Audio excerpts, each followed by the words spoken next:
Hello and welcome to the Everyone Has a Story podcast. Now, one thing I've heard in my 30 plus years of being a manager, a leader, and an owner of a business is that sometimes we have group meetings, call them managers meeting, call them whatever you want. And I have a lot of people still walking away going, that was probably the most boring thing I've ever done. What was the benefit of that? Why did we even have to do this? What was the purpose of it? I'm asked all these questions. And then as you start to hopefully improve how you deliver a group meeting and have a group meeting where everybody wants to be there, and that's the key, that they want to be there. You know, a lot of experts have gone out and they've started creating different names and different strategies. And the one most recent strategy that I remember is called the huddle. But if you think about it from a true idea what a huddle is, you have a coach on the sideline who calls in the plays to the quarterback. The quarterback now tells the team what they're going to do, and they break and they go play that point out or that play out. And so once again, it's not having everybody really be part of the team. It's having one person tell another person what to do, and then that person telling the other team what to do, and then you go on with life. So where is really where people have that right, that opportunity to say something.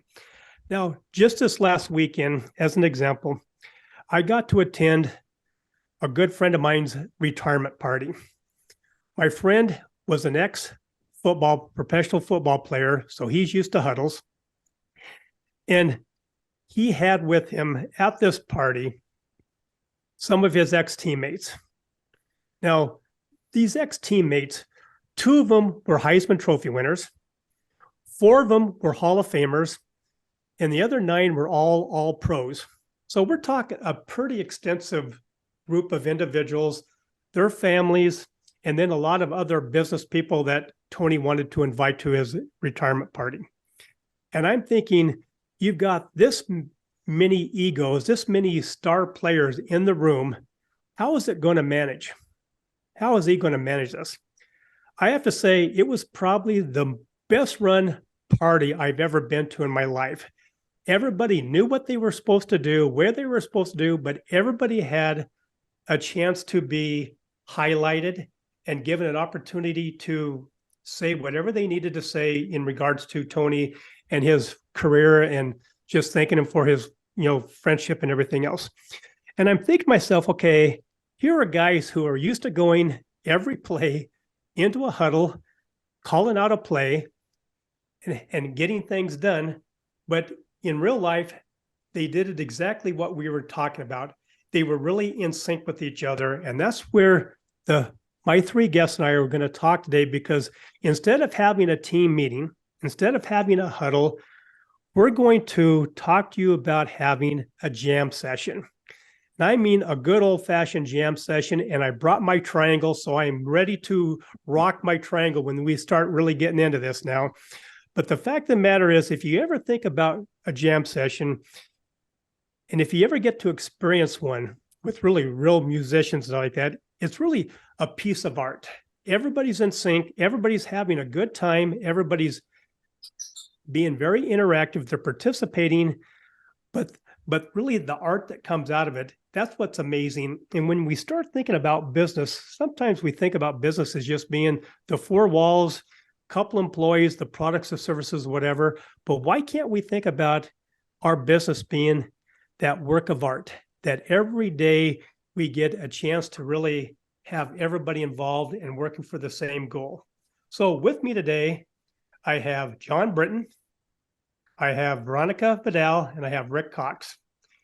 All experts in the music and the theatrical world, but they're also good business people. And so we're going to tie all these strengths together.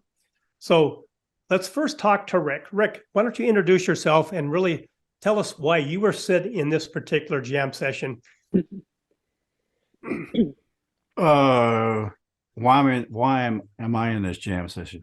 My background is really, it's a lot of it in regard to the jam session is in the jazz world and the rock world and country. So more pop related stuff. And so there's just, it's typically a small group, maybe 3, maybe 4, 5 tops in this group, and you just show up together, and you wind up on the same bandstand, and the quarterback, whoever the leader is, all he does is call the play, and the play is the tune that's going to be performed at that moment. And we probably don't have any music. It's all memorized. And he gives you the key and counts it off, and the tune happens, and you're interacting with each other immediately. And there's 1 or 2 things that will happen. So this is why I'm here, because I've experienced it so often. There's 1 or 2 things that happen. The first thing is you're creating this beautiful work, ethereal thing that's out of thin air. There's basically a framework, and this thing gets created, and it's going to happen for 3 minutes or 5 minutes, and it'll be over. And it's just this wonderful thing that comes together. But the other one is the one that we all remember the most, and that is the train wreck, where out of 50 times, there'll be the one time where the thing just absolutely falls apart in front of the audience, and you laugh about it later, and try to discern what happened, but it really doesn't matter. And even sometimes then you'll have people come up and say, that was the best thing I've ever heard. So that's why I'm here, I guess, because of my experience with that and the relation to the business, I guess. And for everybody that's not watching, but on the audio only, Rick has a couple guitars behind us because he's a musician. He's our guitarist for today. Veronica is our voice. She's the singer. So, Veronica, introduce yourself and tell us why you're here. Sure. My name is Veronica. I'm a professional singer. I've been doing music and being on stage for over 20 years. And the reason I'm here today, because I think when I realized that being creative, being a performer, and being a person who all her life being on stage, when I introduced that to the business world, because I thought never that I will be in the business world or doing anything like that. But when I realized there is so much of lack of creativity and that the ability to build something, with not only the structure, but also with your soul, with the creative moment and creative flow, that when it opened up for me. And I think the reason I'm here today, because I can really share my experience as a professional singer, as a musician, and how I woven in this into my normal life, where I started to be a normal person, and working like everyone else. But yet I understand that my point is my creativity, it's my voice. It's without that, there is no soul in anything that we do. Without understanding how to be creative and feel that connection with yourself, there is nothing that you can truly build. Well, nice words, and thank you for being here. All right, so now we got the musician, we've got the artist, and now we need the choreographer, we need the producer. So, John Britton, welcome. And why don't you give us a little bit of background of who you are and why you are here? Well, thank you. Well, my background is in performance, in theatre, and then theatre and dance and physical work, and becoming a teacher of that stuff and a director of that stuff, sometimes a choreographer. But as a performer, I moved from theatre into improvisation. That became my real interest. And as a teacher, I train people on the use of their bodies and the integration of their bodies and minds through improvisation. So what I'm interested in, and why I'm here, is that improvisation It's one of those words that people think, oh, that's a little bit fringe. It's a little bit off at the edge. It's not. Every single thing you do every day is improvised at some level, unless you have been given a script at the beginning of every day and told exactly what to say. Every conversation is improvised. Even if you're doing something you've done it 100 times before, it's going to be slightly different today than in any other way. Improvisation is the heart of performance, and improvisation is the heart of effective living. The skills of improvisation are the skills of building and running a business. They're the skills of being able to build a community. They're the skills of being a parent. What they are the skills of being able to receive and perceive what is happening, and spontaneously and fearlessly and in alignment with your intention to respond appropriately. Not to sit there and go, well, I don't know what to do. Nobody's given me a script. There is no script for life. You receive spontaneously, you respond in alignment with an intention. Now, that's pretty important in a jam session, but it's also pretty important when you're running a business meeting. It's pretty important when you're running a classroom, and it's pretty important when you're building a community, to receive and respond spontaneously in alignment with your intention. So my interest in coming into here as, whatever it is I am, a performer, a choreographer, a teacher, a writer, whatever it is that I am, my interest is in saying, let's stop treating improvisation and creativity as some fringe activity and understand it's what we spend our entire time doing. So if we're going to spend our entire time doing it, let's take it to pieces a little bit and understand what it is that we're actually doing. Now, musicians and artists and dancers, we know what's going on because this is our skill set. This is what we do. And so I want to say, we know some stuff. Let's share it. Let's jam. Well, I think that's exactly what we're going to do is we're going to start jamming here. So what we're going to talk about is our conversation that the four of us had when we're putting our mind together on really what is going to be the point and the purpose of this one particular podcast. And so we're going to recreate that conversation and show everybody and give everybody that example that we're referring to when it comes to having everybody participate, everybody in sync, and at the end have some form of better work of art than we had the day before. Because as John just says, every day is a new day, and we do not have our daily script, and thank God we don't. But we need to make sure that people understand that each day is going to be a new day. So let's start this new day right now with this jam session.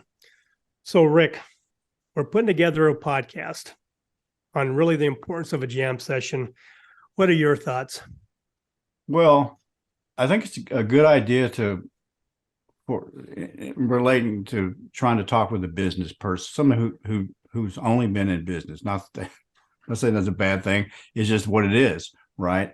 It's kind of a different skill set, but to be aware of who you're going to allow on the stage, right? Who you're going to allow up on the bandstand? Who's going to be in the meeting? Can you just let everybody come up? Well, the answer would be no. They have to have certain qualifications. I would say the first thing is, well, they don't have to be a nice person. I played with plenty of musicians that I wouldn't hang out with, but they do have to have the skill set. They have to have the knowledge. They also have to have the idea that they're going to share with others and not really take credit for the whole package when it comes out. So you have to be careful about who you allow in. They have to have a certain skill set. They have to have a certain willingness to participate. Okay. John, what are your thoughts?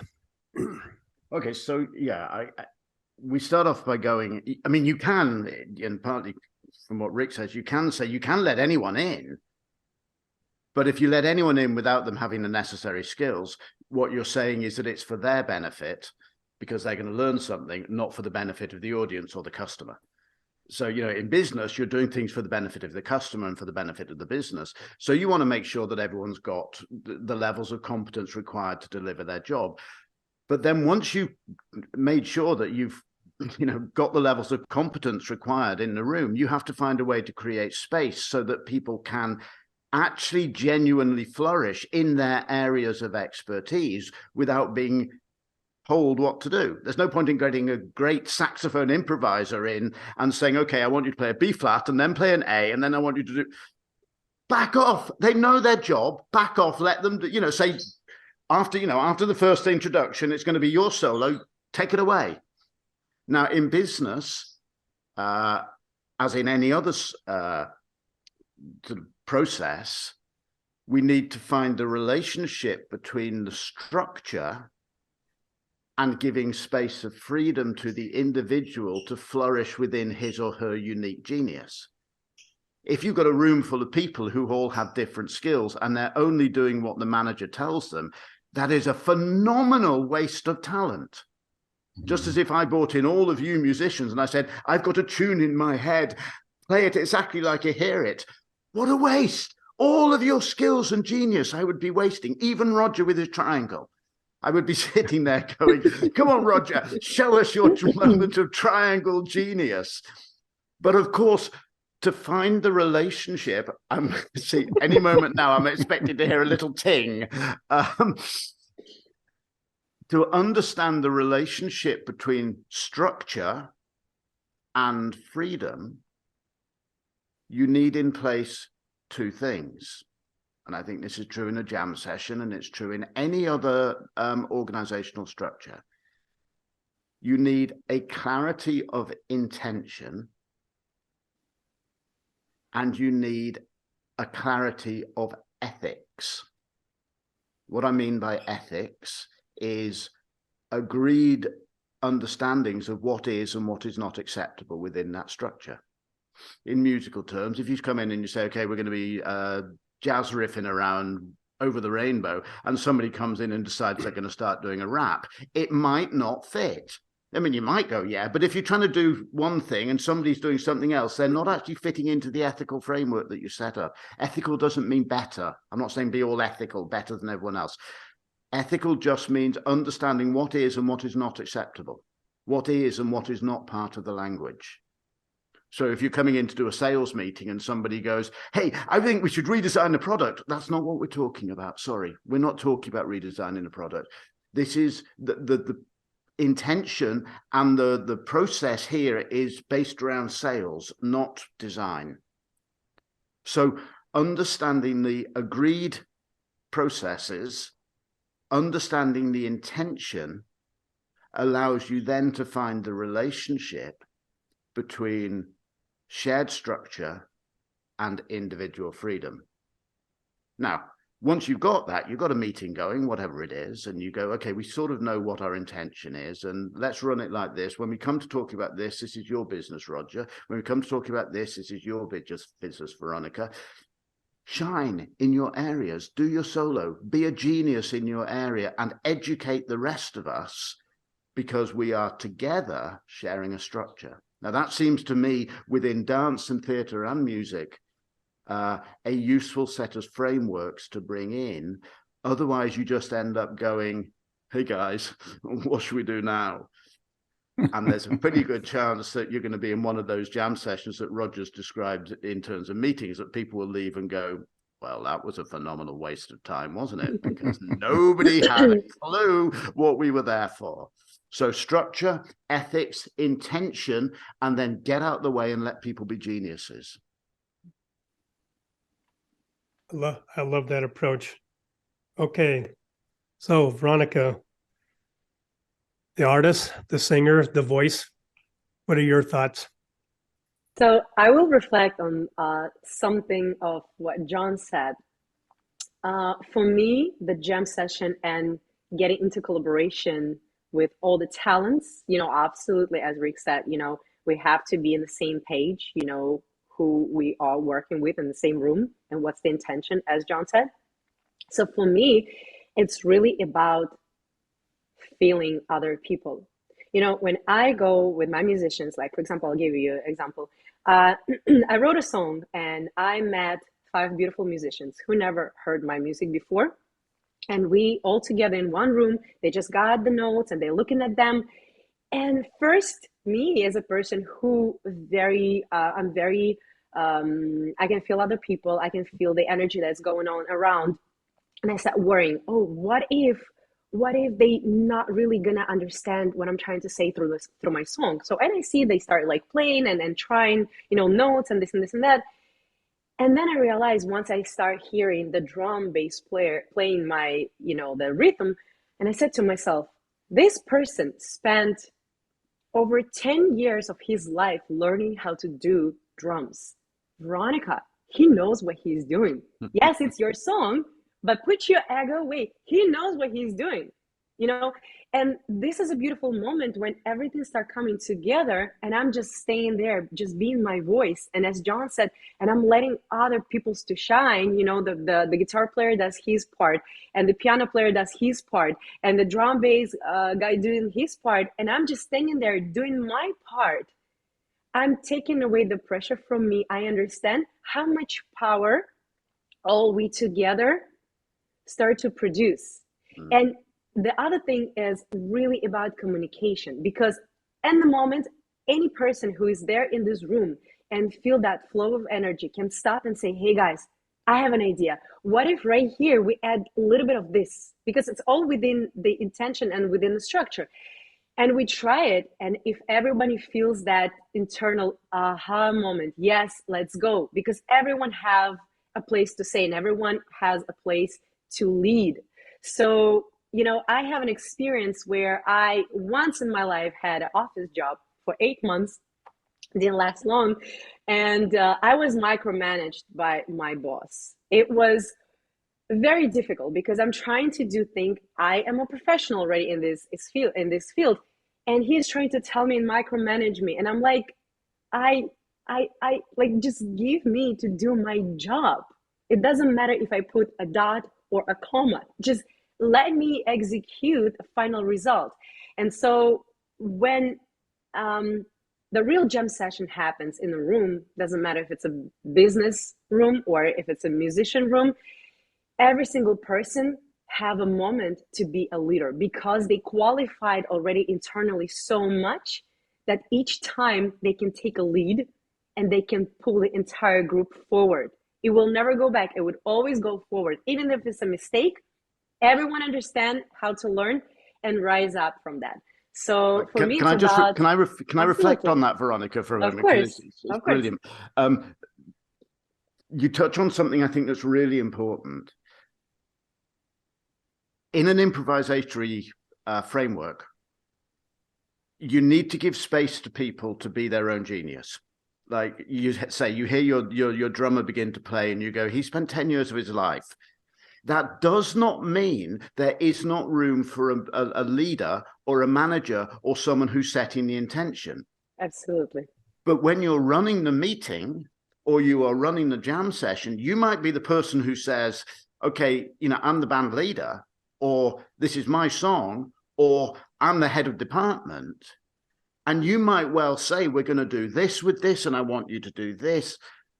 But then, if you are doing it with any degree of competence, you should be able to step back and give space to others, allowing you to do the thing that you're really good at. Because you're good at writing a song, you wrote the song, you're great at singing because you're a singer, but you're probably a second-rate drummer. I mean, you might be good, but you're probably a second-rate drummer. So once it's actually going, you can go, now I can really do what I do best. Exactly. So whatever you are, whatever you bring in as a manager, set up the structures so that you can spend a significant part of your time doing the thing that makes you really passionate. So that you're not just sitting there trying to prove you're important by micromanaging everybody else. You are actually doing your job brilliantly. And then you can do the other thing that a leader can do. And I know I've mentioned this story before. It's a very famous story that Herbie Hancock, the great jazz pianist, talks about working with Miles Davis. Miles Davis was, a fearsome band leader, an absolute genius of the highest order, but a fearsome man. And Herbie Hancock, quite a young musician, tells the story of how once during a live gig, he simply played the wrong chord. There's a basic structure, which is the chord structure, and he played the wrong chord as Miles was doing his solo. That's a crime. And he said he felt the panic, the shame well up in him. And Miles didn't even pause, just glanced at him, and he turned his mistake into a moment of genius. Miles did something that turned Herbie Hancock's mistake into something that was magnificent. If the leader has stepped back, given space to others, but has a clear sense of intention and ethics, when it goes wrong, the leader can go, don't worry, I've got this. Bang. And then what might have been a mistake becomes a doorway to find new ways of doing things. And then we've got creativity at play and all of those things. But if the leader is busy micromanaging everything, first of all, she never gets to do her own work. And secondly, nobody ever gets to make a mistake and discover anything new because it's dead. The whole process is dead. I think what you say about your, bringing your song to life is so clear as an example of how to bring any business process to life. I actually have, there was a moment when he started playing the drums, and I heard in my head a little bit like of do-do-do-do-do. And I can't explain to him because I'm not a drum player. And I just told him, can you try this? Do-do-do-do-do. And he goes on his own way. And I'm like, whatever it is, it sounds absolutely different, but I like it. Can you work on that? And then he applied his, creativity into this new idea that it just like spilled on him, and he added it. And then later on, he's like, Veronica, I actually changed it even to this. I'm like, perfect. That's all I wanted. I wanted a little bit something more extra there. And I didn't know exactly what. And he just gave it to me, Yeah, but I bet you've had this, Rick. I bet that you're in the middle of a jam session and you'll suddenly go, no, it needs more. That sounds weird. I think there's Roger, two. I bet you have too, Roger, in business meetings. I have, and I'm going to bring up a famous scene here in the States for about the last 50 years or so. There's been a weekly show called Saturday Night Live where they bring in a bunch of comedians and they do, current funny little skits on the world today. In this one particular skit, it was where Blue Oyster Cult performing the Fear the Reaper, where they used a cowbell.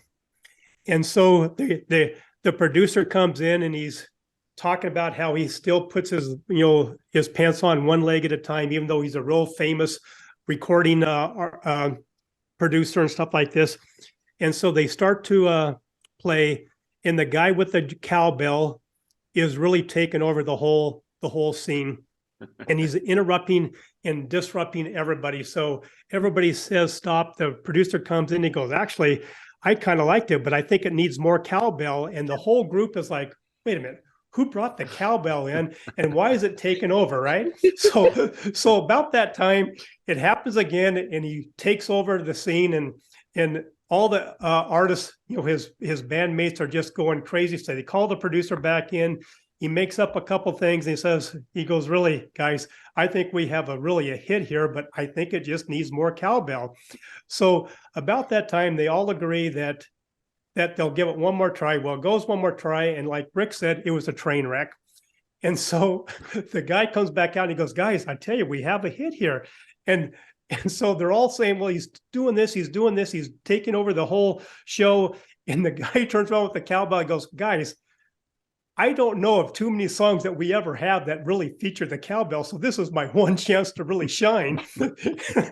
and so they feel his empathy. And so the show, the skit ends with them having a successful hit that's been, around for the last 50 years. But, I've been to meetings where I've had people placed in that meeting, invited to that meeting, and they were the guy with the triangle. We got all these guys with these great instruments, and then you got some guy with a triangle or a cowbell trying to fit in, and it just isn't necessary.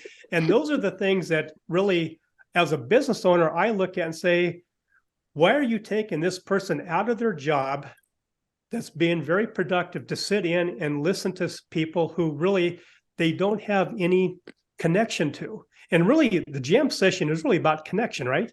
Being in sync and connecting with one another. And so, Rick, why did you bring up first and foremost that in a jam session with whatever, maybe my triangle is not the right instrument to have in there? Well, it depends on what you can do with it, right? Well, I can rock the triangle. There you go. You got the job. Yeah, so I see if you guys remember this commercial from years ago where it was like a Lipton tea commercial, and it was like you'd hear a triangle going da da dee da da do da da do da. So they, with the triangle, what can you do with it? And there was a great thing that they did because they took a triangle. And he would tap on it, and then he would grab it with his hand and deaden it and go back and forth. And, I would go to rehearsals, and the guy who playing the triangle would always pick it up and go, bump, do the same thing. It's like, oh, that's just so cool. How do you do that? So it depends on what you can do with it. But related also to what we've been talking about, I think this is important about a jam session. There's two ways this goes, and I think it happens with meetings also. And that is, okay, you kick the tune off, they do the verse, I took a couple of verses, the singer does their thing, and then we take solos. So there's two ways it happens, and they're both good, but one is better than the other. So you have a meeting, could work the same way. Someone has an idea, they say their idea, somebody else says their idea, they have their time, then it goes around the room. Well, that's good. In a jam session, also what happens that's even better is the soloist the guy plays his solo, he plays a specific line. The next musician is so good, they take his line, his melodic line, play it again and embellish it. And that happens. He gets done, the next person picks up a line that the previous musician played, and he embellishes it again. So you have this embellishment that's going around the room, improving every single time. I think it's a good application to a meeting also. Can I tell you about something that happened to me many years ago when I was when I was in my 20s? It was just around the time of the fall of communism. I got on a train and I went to Budapest, and I went to a jazz bar in Budapest. As I do, I was traveling on my own. I sat at the bar drinking beer and listening to the jazz band. But it was also a restaurant. There was a little jazz trio playing and everyone eating food. And it was obviously somebody's birthday because the trio had to play Happy Birthday. So yeah, there they go, three middle-aged Budapestian Hungarian men, da da da da da da da da da da da da, with the bass going and going on the drums. Clearly, they have to do that every time somebody's got a birthday in the restaurant, which is probably quite every night. They get to the end, da da da da da da da da da da da da. And the drummer, who's obviously a bit bored with playing Happy Birthday to You, goes dum, and the pianist goes dum, and the bass goes dum, and they went into a riff for 20 minutes on Happy Birthday. It was stunning. The person whose birthday it was had finished their cake and gone home by the time they finished his birthday. But oh my God, just dum, a tiny suggestion, and someone went yes, and someone went oh, and. All from their own area of genius, they took the drummer's, which was sort of a suggestion and a joke, and the pianist went, well, maybe, and the bass went, we could, and man, they flew. They flew. It was extraordinary. And you know what? 20 minutes later, after this extraordinary jazz odyssey, they get to and it ends up, and people are cheering because it's exactly what you say, Rick. One person comes with a suggestion, and they are fearless in making that suggestion because they know they have the space and are given the respect to make that suggestion. And the immediate response of the next person is, oh, yeah, and suddenly they're all jamming together. Suddenly they're really going. Suddenly the design team and the sales team have huddled off on the table going, yeah, but if you did that, I could sell it like this. And then at the end of it, they bring it back to where they started, which was a fairly tedious little version of Happy Birthday to You. I love that example. Thank you, guys. So, John, put your choreographer hat on, put your producer hat on, put your coaching hat on.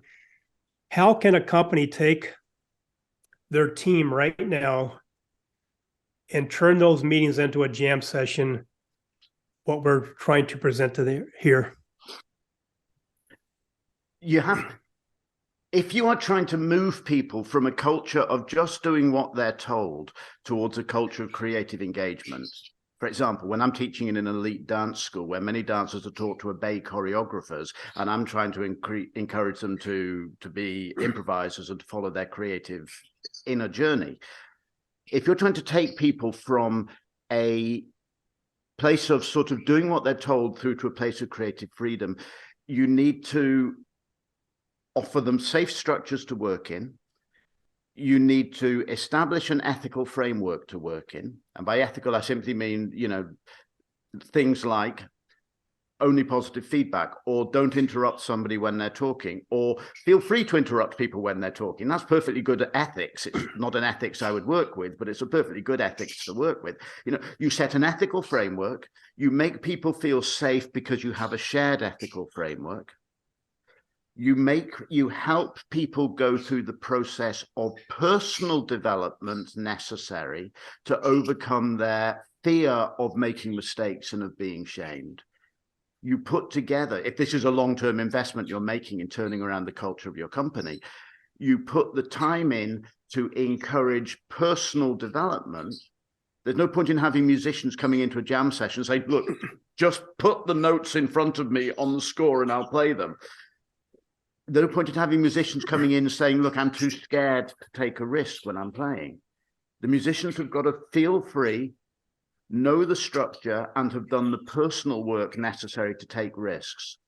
Now, you can't ask people to take risks, i.e. to make suggestions or to step outside their comfort zone. You can't ask them to do that if you haven't made sure that they are absolutely safe in doing so.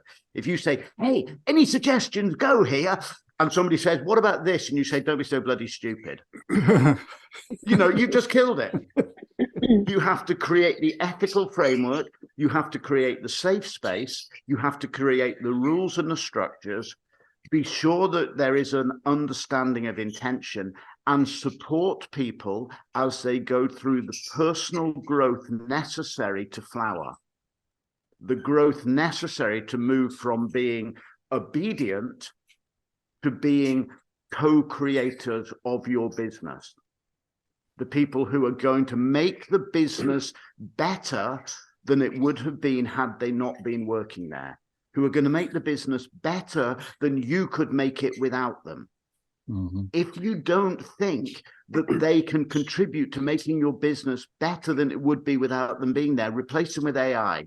AI can do everything now. Automate, whatever. Don't let them on the bandstand. Yeah, absolutely, totally. But if you actually want people to flourish, give them a structure to flourish in, an intention to flourish towards, the safety to flourish, and space and support to do the personal work to overcome all the things that we are taught from birth to be afraid of. Failure, shame, all of those things. Ditch them, but you can't just ask people to ditch them unless you're going to make damn sure that they're in a safe space to do that. I love that approach. So, Veronica, there's two components to this equation here. We're talking about the organization and the team leaders, the managers, but now we're talking about the employees who have maybe up to this time grown with a culture with this organization where they're not able to share their voice. Okay, you're my voice coach. So what advice are you going to give these individuals now that if the organization does exactly what John does and creates that space and creates that empowerment with everybody, how are they now going to go from being the sheep being led all the time to now sharing their voice and really being inclusive in these meetings? Mm-hmm.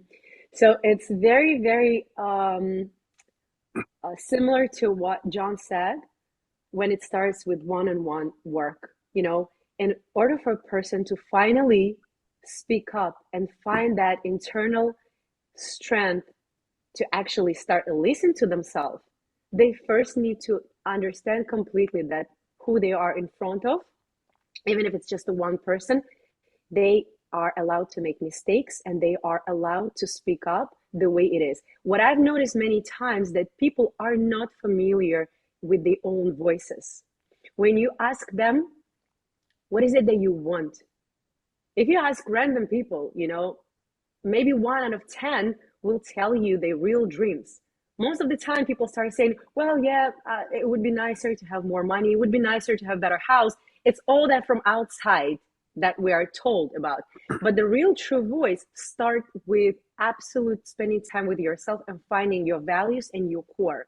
If we're talking about organization, we're talking about, you know, those employees who are committing most of the time of life to this company. So understanding what is the mission of the company and how it aligns with the mission of what you do in life, it's a very, very basic fundamental thing, I believe. So for a person to actually even to speak up their truth and raise their voices, and you know, they really have to be inspired by where they're working, with who they're working. Because I many times hear when people got from work like, oh my God, I hate my job, finally I'm home. I'm like, why do you go there? You know, like, why? If you hate it and you have to, I don't know, go and drink so much after a job or like find some other outcomes, why you do that? You know, obviously that your internal core values don't align with where you are, so you can even speak up about it, so you don't even listen to yourself first.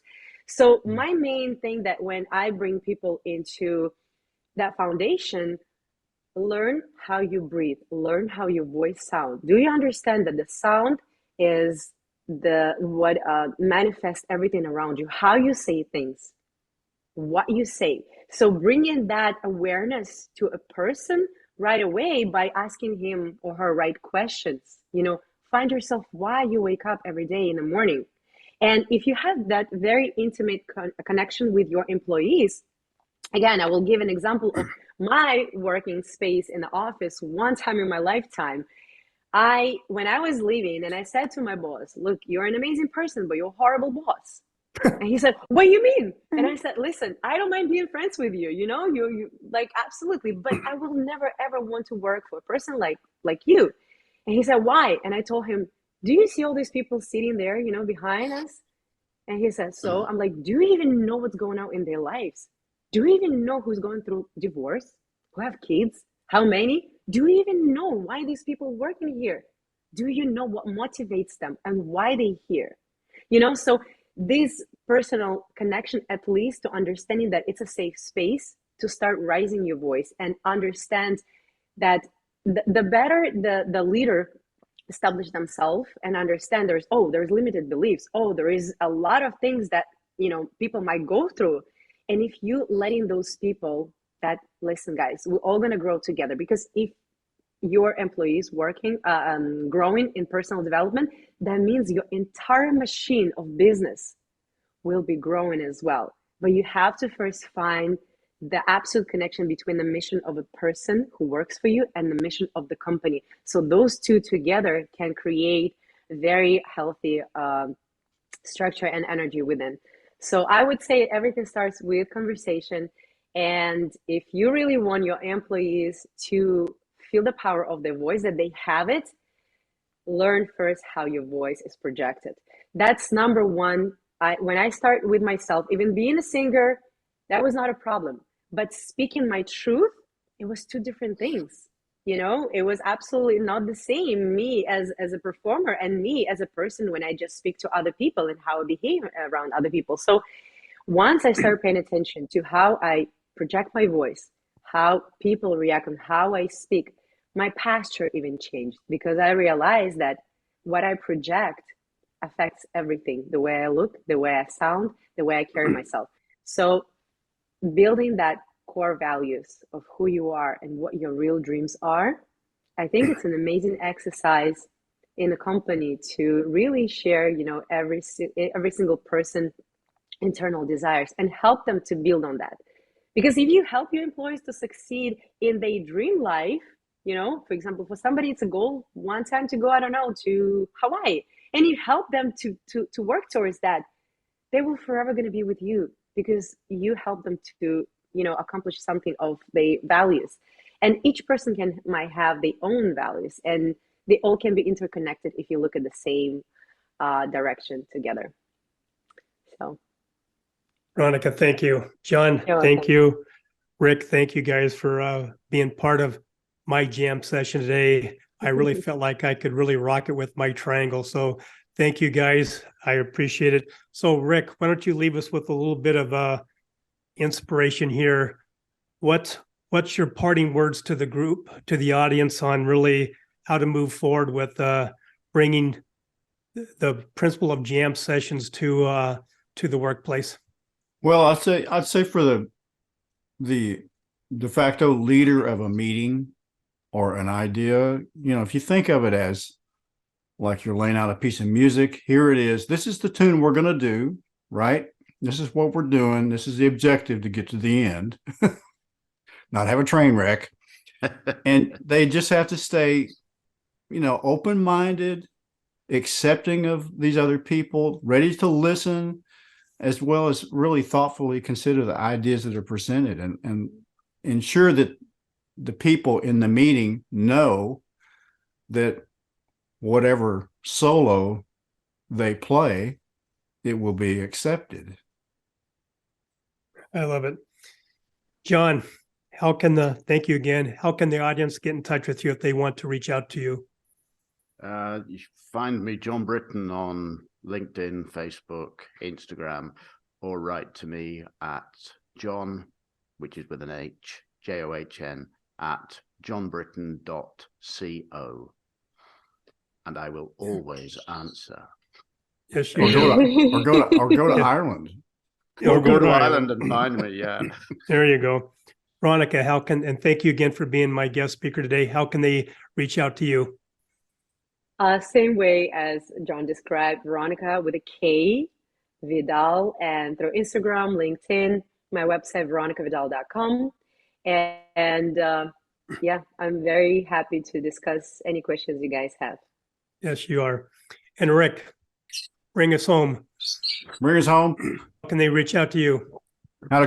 You can get to me very simply, rickcoxguitarist.com. And then thank you guys.